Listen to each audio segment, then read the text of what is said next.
Good morning, ladies and gentlemen. And here we are at a very, very important inflection point. We start this week with the dollar index, which is at crucial levels. People who have been with us for a long time will know that we have drawn these lines almost 2 years ago and that we haven't changed them at all since. 93.63, 95.07, and here 96.50. We are, as we said last week, if we were to break 95.07, we will very quickly go and retest the very important 93.63. This level, if you have a good look, will be apparent why it's there. It is actually the end of the big trend that happened in back in 2014 and 2015, when the dollar basically strengthened from very low levels in the 80s and in a very short few weeks ramped up to uh, into the 110s in euro USD and then into the single figures. This was the first level it stopped at before continuing up, and every time it has retested it and has retested those levels, it has bounced up ferociously from those levels, trying to make new highs. We are now back retesting those levels, and it is extremely important that the market holds them. I think that 2 successive weeks of close below will probably signal the start of a dollar collapse. We don't think that is likely at this stage, but we will definitely respect what price action says. The market has now again turned the 200-day moving average. So this is telling us is that if this collapse doesn't happen now, the market will go and retest at least the 96.50 area, probably very quickly like it did back here, and then churn in a great big range while the 200-day moving average rolls over, and then the collapse will happen probably sometime later on this year or beginning of next. Either way, you know our view about our longer term view about the dollar. Trump is bad for the dollar. He wants a lower dollar. The dollar will go down. It's just a question of when and how fast, and basically what are the conditions in place. Now, one thing is obvious to everyone is that for the dollar to be able to go down, either European interest rates must rise or US interest rates must come down, i.e. the differential between the interest rates must move and support that movement in the dollar. So now we will have a look at where long-term interest rates are in the States, and you will be amazed by how similar the situation is to this period, i.e. April to November of 2015. And here we have 10-year yields in the States. This is this box area of value which we have drawn years ago and we haven't touched since. This is where the 10-year note was trading in April to November of 2015, and this is exactly where we are trading now. We're trading in the middle of that box. We have now broken below the 200-day moving average. So, but these Bollinger Bands are coming in, basically telling us that we will churn around this area for a little while yet. This is one sign that tells us the dollar is not about to break because US interest rates are going down, what we need to do is now we need to look at European interest rates and see what they are telling us. So the dollar interest rates are exactly at the same level that they were when DX was last in that box. Once again, we'll put up DX and you will see exactly what I mean. This is where DX was, testing this 93.63 line, bouncing off it, going to 96.50 and so on. So this is exactly where we are again, and 10-year yields in the States are exactly at the same level as they were. What of EU interest rate levels? This is a yield chart of the Bund, and this is the area that we are concerned with. This is the area that the market was trading, basically from a high of about 1 to a low of about 50 basis points, and this is the area where the market traded. This is exactly where we are now. We are at the lower bound of that area. We're at 50 basis points, and the market would actually need for Euro USD to move substantially higher, or higher at all, through the 117 barrier. We would need to spike at the very least these levels around 78 basis points. That will probably give us enough momentum to start going up towards 120, 121. And as we can see, it is unlikely to happen anytime soon. Our view of the Bund is that it's more likely to retrace down towards the 40 and 30 level, i.e. towards the middle of this weekly Bollinger Band, than it is to start spiking up towards the 75-90 range. But even if it did that, the movement in Euro USD would be only about 1 or 2 percentage points, because we are still within this range that was created back in 2015, when the high for Euro USD was always 117, 116, 117.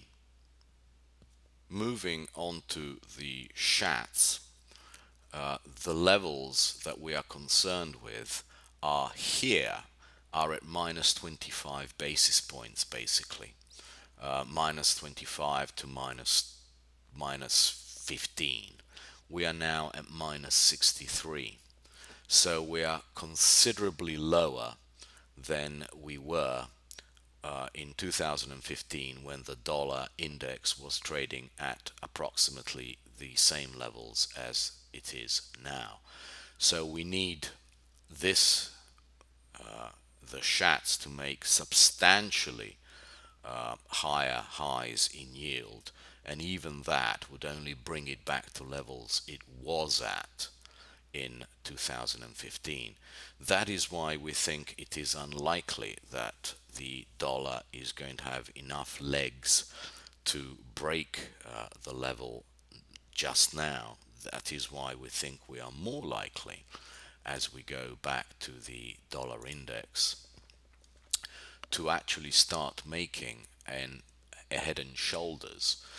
You can see this price action here between which lasted a year and a half, basically between 93.63 and par, and we think we are more likely to see something similar on this side, another long box of at least 6 months trading between 93.63 or maybe slight levels below, and going back up towards 98, 99, forming basically a right shoulder, while this would be the left shoulder, and then at some stage will be ready to break down. You know my mantra, basically spreads tell us the whole story, and this is now to a spread that we will look at.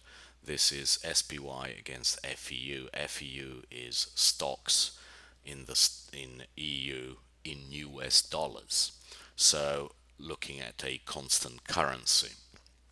And you can see that over the past 2-3 weeks, while the Stoxx and the DAX in local currency, i.e. in euros, have been coming off, this spread has been absolutely constant in terms of US dollars. So it is not the DAX or the Stoxx which are moving, it's the US dollar or the euro. The value of the equities relative to the state's equities is absolutely unchanged. It is still turning the 200-day moving average. The 50-day moving average is down. So to us, we still think it's more likely that European stocks will appreciate because they're significantly cheaper, that they will appreciate relative to the US, and therefore they are signaling that the euro or the dollar are probably coming to an end of their run, and that the European stocks are set in for a period of appreciation against the US. Naturally, if that is correct, if EU stocks are set for a period of appreciation against US stocks, one of two things must happen. Either the European stocks themselves will go up, or the dollar will go up, and the third thing is SPY could come off, but that seems very, very unlikely as it's been firm as a rock for a very long time. So let's look at the Stoxx chart, and we have very significant retracements of the whole move up coming around 3,377 being the 0.382 retracement, the fill of several gaps, and the approach of the 200-day moving average, which is sloping very steeply upwards. This level around 3,377 will be a very good buy area. We have a lot of support there. This is a cash chart, don't forget. This is not a futures chart, this is a cash chart. So it doesn't have all the problems that the futures chart has. This level next week, if we see a fall down to this trend line, will be a great buy for the longer term, and possibly the trigger for our long held view that you should be buying European stocks and selling European fixed income against it. Much the same thing is being shown on the DAX chart. We have the support from this trend line, which goes back all the way to 2015. We can see that those levels are just around 12,000. We have the 200-day moving average, which is steeply upward sloping, and we have the 0.382 retracement of the move up, all coming around 12,000 or just below. This level is 11,882, so within 1% of 12,000 we have all the support in the world, we think, and the justification for a move back up towards 12,500, 12,700 in the weeks ahead. This is naturally all contingent on the dollar stopping going down. Moving over to S&Ps, you know our view. Our view is that we will be in fairly tight ranges for a prolonged period of time. We have the market trading basically between 2470s, 2480s, and down to 2440s. If we break this level around the 2465 area, we will most probably come down to 2440, but that is basically 1% on the downside. We think the market is stuck between making these highs here in the volatility spreads and then coming back down. So we don't think that the moves that we are looking for are going to come from the US market. We think they're going to come from the European markets. Why don't we think that there is any danger in, or much danger at the moment in US markets? Well, that is because none of the spreads we look at are poised to make any great big turn. This is XLP XLY, so we are talking about XLP XLY closing at basically the lowest levels ever. All the moving averages are sloping steeply downwards, and it looks like risk on is very much the order of the day. There is no spread that we look at from XLP XLY to all the other risk spreads which says that we are in imminent danger of falling anywhere in the having a big move down in the in equities, and we will now go through all these spreads one by one to see exactly where we are. The first one is gold against S&Ps. Gold against S&Ps basically is at the lowest levels it has been for the whole move since 2011. It would need to break these moving averages to start giving us reversal signals. We are aware of them, but this kind of formation at the moment is more likely to break on the downside, indicating that gold is losing value to equities than it is to break on the upside. We are naturally open to a break to the upside, but it has to happen before we can get bearish of S&Ps.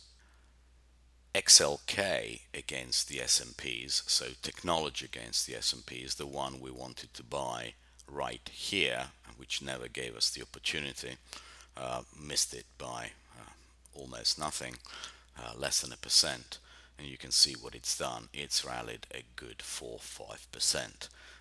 That probably is now exhausted. It might come back down towards the 23 area, but still, while it's above the 200-day moving average, this is just telling us that there's rotation.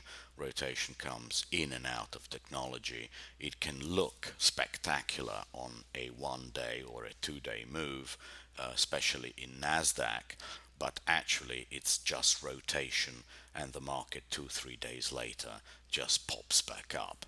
There is very little that is threatening here. We've just done an ABC down. We could do some consolidation here, but still the odds are of a further break up rather than a breakdown through the 200-day moving average. So that indicates still that the FANG stocks are more likely to be bought to new highs than sold to new lows. This is SPY against DBC. DBC is commodities, and as you can see, we still have a pattern of higher highs and higher lows. This is the definition of a bull market. The moving average has finally turned up, and since the beginning of 2017 we have had nothing but higher highs against the commodity sector in the equities. We are aware that a potential turn could come soon, but at the moment there is absolutely nothing to indicate it.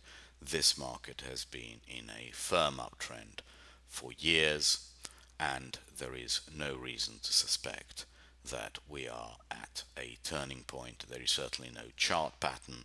We need this market to prove it to us before we act.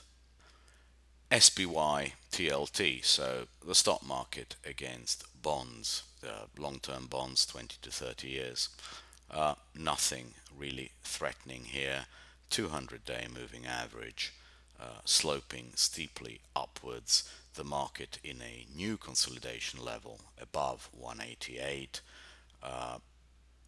still no indication that we are close to a sell stocks, buy bonds moment.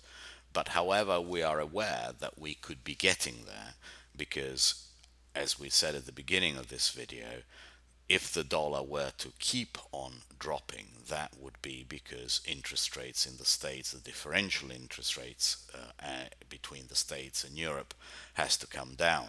Well, if the bond market started coming off, indicating some kind of recession in the States, while the business cycle is completely different in Europe, then we could easily see this turn around. But we have our level. That is the beauty of trading spreads and looking at the market through spreads. We know what our level is. Our level is 1.88. We have the 200-day moving average there. We have trendline support. We have basically several months of trading.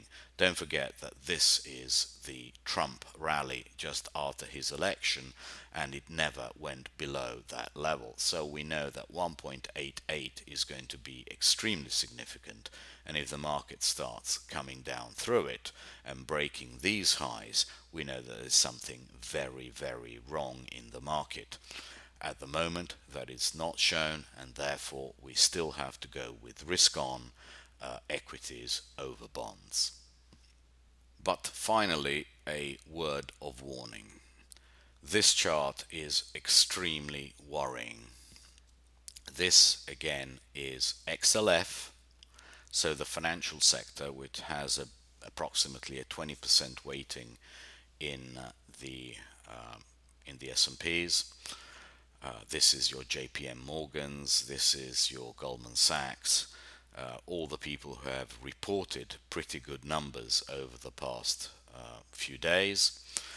And this blue line is the yield curve between treasury bills, i.e. the very short end of the curve, and 5 years. As you know, banks basically transform very short-term money which they borrow in the markets and lend it for 5 years. If that spread comes down, their margins come down. If their margins come down, they can't rely on the lending business, they must rely on their trading business. Their trading business can never make up for what they lose in margin lending on trillions of dollars.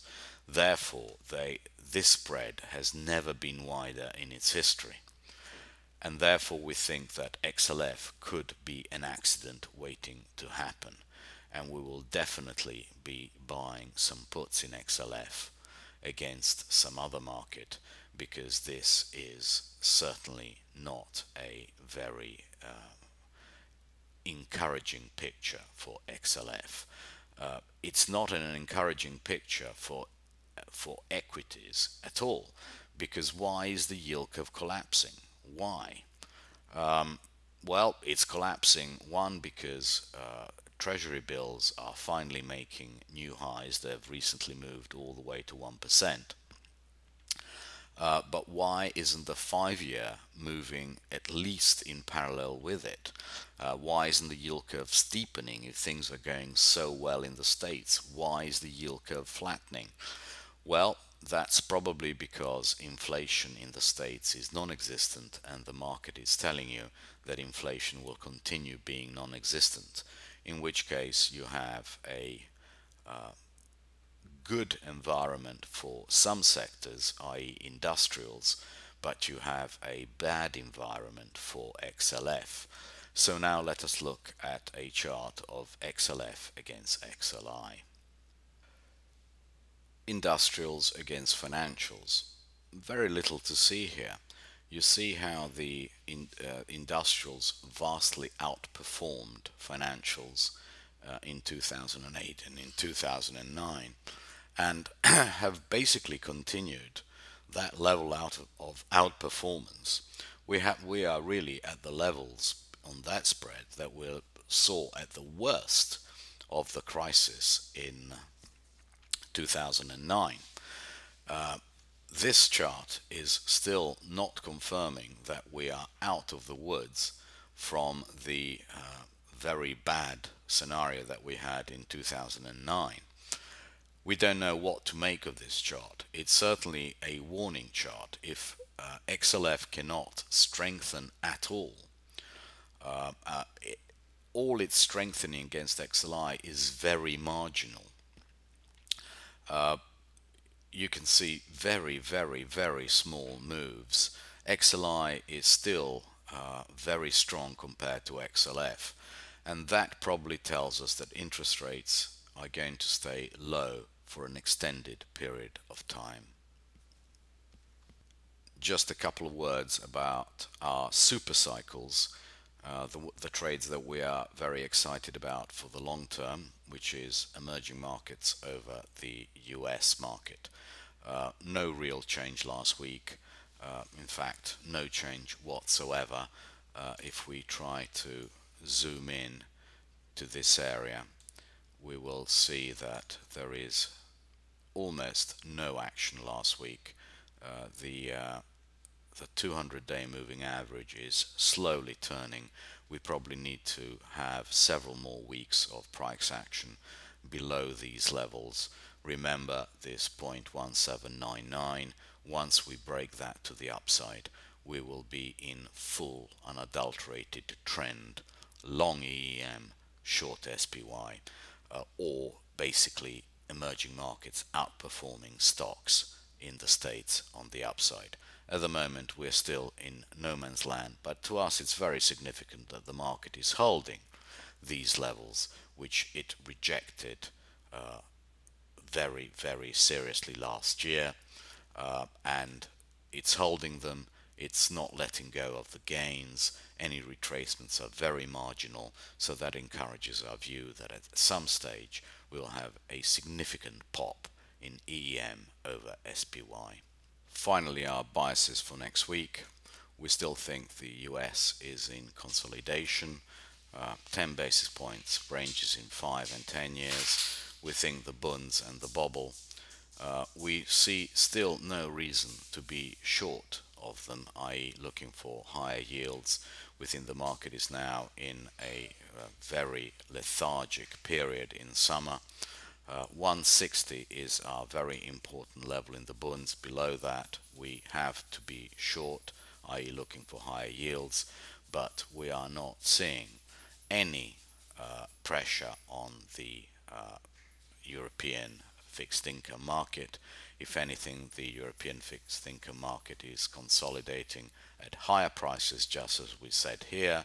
We'd rather be long than short, and last week indeed the market just traded up just about the whole week. We see no reason to be short of it at the moment. Therefore we have to expect that the US dollar will stabilize sometime this week. No real changes in anything. The super cycle to us is still very much alive, and we think that EEM is holding so nicely that we're still looking for these dips to bite. DX, as we said, 117 to 117.30 in Euro USD for option levels. That we know what it is. We've shown you exactly the levels in DX. DX options don't really trade. That is why we translated that level for you in Euro USD. Once it touches there, we think that options have to be bought, i.e. In Euro USD put spreads, because we think the market from the 117 level is going to fall towards the 112 level. But if it starts breaking higher and staying higher above this 117 figure 30 level, we could have a very big move in the euros, at least to 121, 122. And we think that the next big trade is coming, because we believe that DX will stabilize. Being long Stoxx is coming upon us, and then short the bobble and the shats. Thank you very much indeed for listening, and catch up with you on Monday.